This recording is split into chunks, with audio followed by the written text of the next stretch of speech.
अगर वो गाना पाकिस्तान के खिलाफ बज रहा था तो पाकिस्तान के खिलाफ 1000 बार गाना बजाया जाएगा। बताइए आप क्या करेंगे?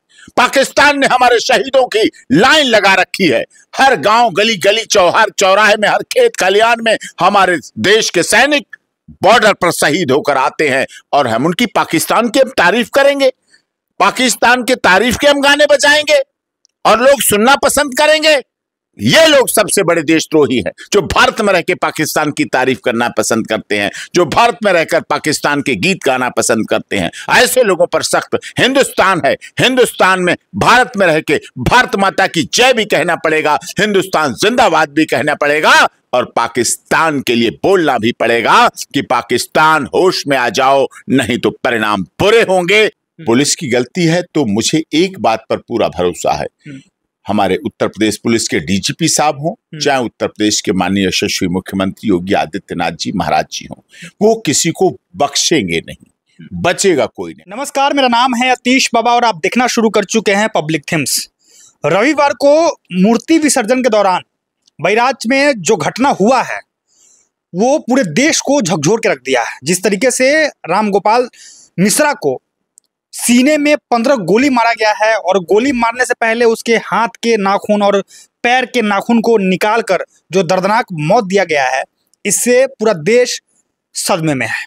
अब पूरा देश एक ही मांग कर रहा है कि जो आरोपी सलमान है, जो जितने भी आरोपी है उसमें जो शामिल है, इन सबको कड़ी से कड़ी सजा मिलनी चाहिए। इस वक्त हम सुप्रीम कोर्ट के senior advocate doctor AP Singh के पास है और इनसे हम इस मुद्दा पे बातचीत करेंगे और जानेंगे कि जो आरोपियों ने जिस तरीके से जघन्य अपराध किया है उसको कैसी सजा मिल सकती है। सबसे पहले सर ये बताइए कि इस घटना से पूरा देश सदमे में है, आप कैसे देख रहे हैं इसको? आप घटना दुखद है, विभत्सकारी है, मानवता की सारी हदें पूरी हो गई।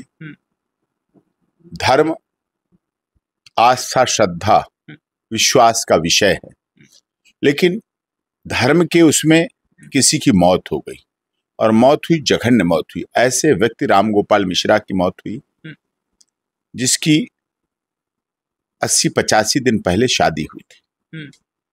उसकी पत्नी का पहला करवा चौथ आ रहा था, संडे को पहला करवा चौथ था, पहली सुहागन थी, लेकिन उसका सुहाग पहले करवा चौथ आने से पहले ही उसके हाथों की चूड़ियां तोड़ दी गईं, माथे की बिंदिया उजाड़ दी गई, माथे की सिंदूर मिटा दिया गया, पैरों की बिछिया निकाल दिए गए और मंगलसूत्र को तोड़कर उसके अंतिम संस्कार की लाश पर फेंक दिया गया। इतना दुखद हुआ। धर्म आस्था का विषय है, लेकिन धर्म के आधार पर जो कुछ भी हुआ वो गलत हुआ। ना तो धर्म ये सिखाता है कि किसी दूसरे मजहब की आलोचना करो, उसका विरोध करो। धर्म कहता है आपके अपने धर्म में ही सब कुछ है, और धर्म हिंसा कभी नहीं सिखाता। लेकिन इस घटना में कुछ कमियां रामगोपाल मिश्रा की भी रही और कुछ ज्यादा कमियां उधर से हो गई। उन्होंने झंडा उखाड़ा, ये किया, जो कुछ किया जाके, जो जैसा प्रथम दृष्टया दिख रहा है, असली है, नकली है, वायरल किया जा रहा है, फैब्रिकेट है, एडिटेड है, क्या पता नहीं, मुझे तो इस ज्यादा का पता नहीं है, जो प्रथम दृष्टया दिख रहा है। लेकिन जांच का विषय है। लेकिन उसके बाद ककड़ी का चोर कटारी से काटा गया। अपराध ऐसा नहीं था कि जिसके लिए उसे 15 और 16 गोलियों से भून दिया जाए। अपराध ऐसा नहीं था पकड़ के प्लास और पेंचकस रखकर उसके नाखून खींचे जाएं, निकाले जाएं, मारा जाए। ये किस तरह की बात थी, किस तरह का हुआ। फिर उसके बाद दुकानें जली। जब दुकानें जलती हैं तो नहीं देखते हैं लोग धर्म, क्योंकि अपराधी की कोई जाति, धर्म, क्षेत्र, भाषा, संप्रदाय कभी नहीं होता है। अपराधी अपराधी होता है। लेकिन ये घटना हुई और उत्तर प्रदेश में लोग बहुत अरसे से, जब से योगी जी की सरकार और मोदी जी की डबल इंजन की सरकार है, तब से लोग बड़ी इस पीड़ा में हैं कि उत्तर प्रदेश में दंगे क्यों नहीं हो रहे। पहले उत्तर प्रदेश में हर महीने दंगे होते थे, हफ्तों हफ्तों कर्फ्यू लगा रहता था, दुकानें जलती थी, बसें जलती थी, स्कूल बंद रहते थे, डिग्री कॉलेज बंद रहते, सन्नाटा रहता था, भय का वातावरण रहता था, लोग भय में रहते थे।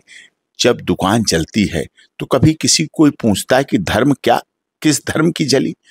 मुजफ्फरनगर में जो घटना हुई, दंगा हुआ, कभी किसी ने पूछा कौन कौन से धर्म के लोगों की दुकानें चली? सीलमपुर में हुआ, कभी किसी ने पूछा कौन कौन मारा गया, कौन कौन मरा, किस धर्म जाति का मरा? नहीं।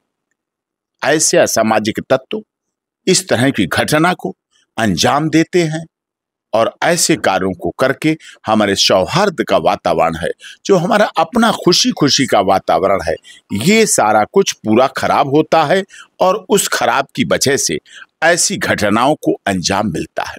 ऐसी घटनाओं पर प्रतिबंध लगना चाहिए। मजहब नहीं सिखाता आपस में बैर रखना। हिंदी है हम, वतन है हिंदुस्तान हमारा। हम हिंदू मुस्लिम एकता अखंडता को लेकर चलते हैं।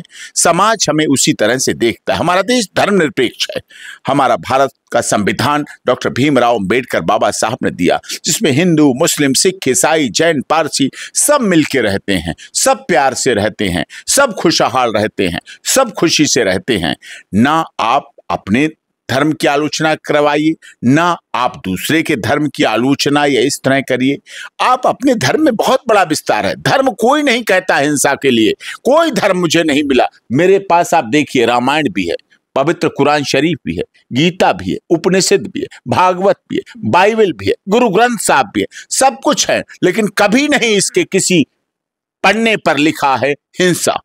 हिंसा असामाजिक तत्व करते हैं और उस असामाजिक तत्व के लोगों को अवश्य ही कानूनी रूप से सामने आना चाहिए और उस पर कार्रवाई होनी चाहिए और सख्त से सख्त कठोर कार्रवाई होनी चाहिए। दोषी बचना नहीं चाहिए और निर्दोष फंसना नहीं चाहिए, ये समझ लीजिए आप। सर, कुछ बातें सामने ये भी निकल के आ रही है, मैं अखबार में पढ़ा हूँ इस बात को कि मतलब जब विसर्जन हो रहा था, जब विसर्जन के लिए मूर्ति जा रही थी, तो डीजे पे गाना बज रहा था जो पाकिस्तान के खिलाफ था।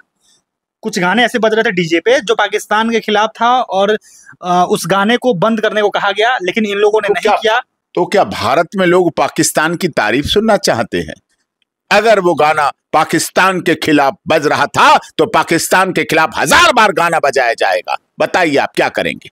पाकिस्तान ने हमारे शहीदों की लाइन लगा रखी है। हर गांव गली गली चौहर चौराहे में, हर खेत खलियान में हमारे देश के सैनिक बॉर्डर पर शहीद होकर आते हैं और हम उनकी पाकिस्तान की तारीफ करेंगे, पाकिस्तान के तारीफ के हम गाने बजाएंगे और लोग सुनना पसंद करेंगे?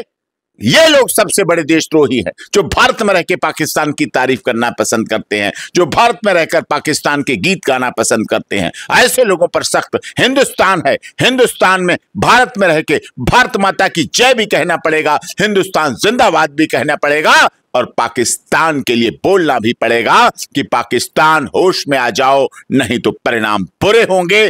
पाक ऑक्युपाइड कश्मीर पे कभी भी भारत की सेना तिरंगा झंडा राष्ट्रीय ध्वज लहरा देगी।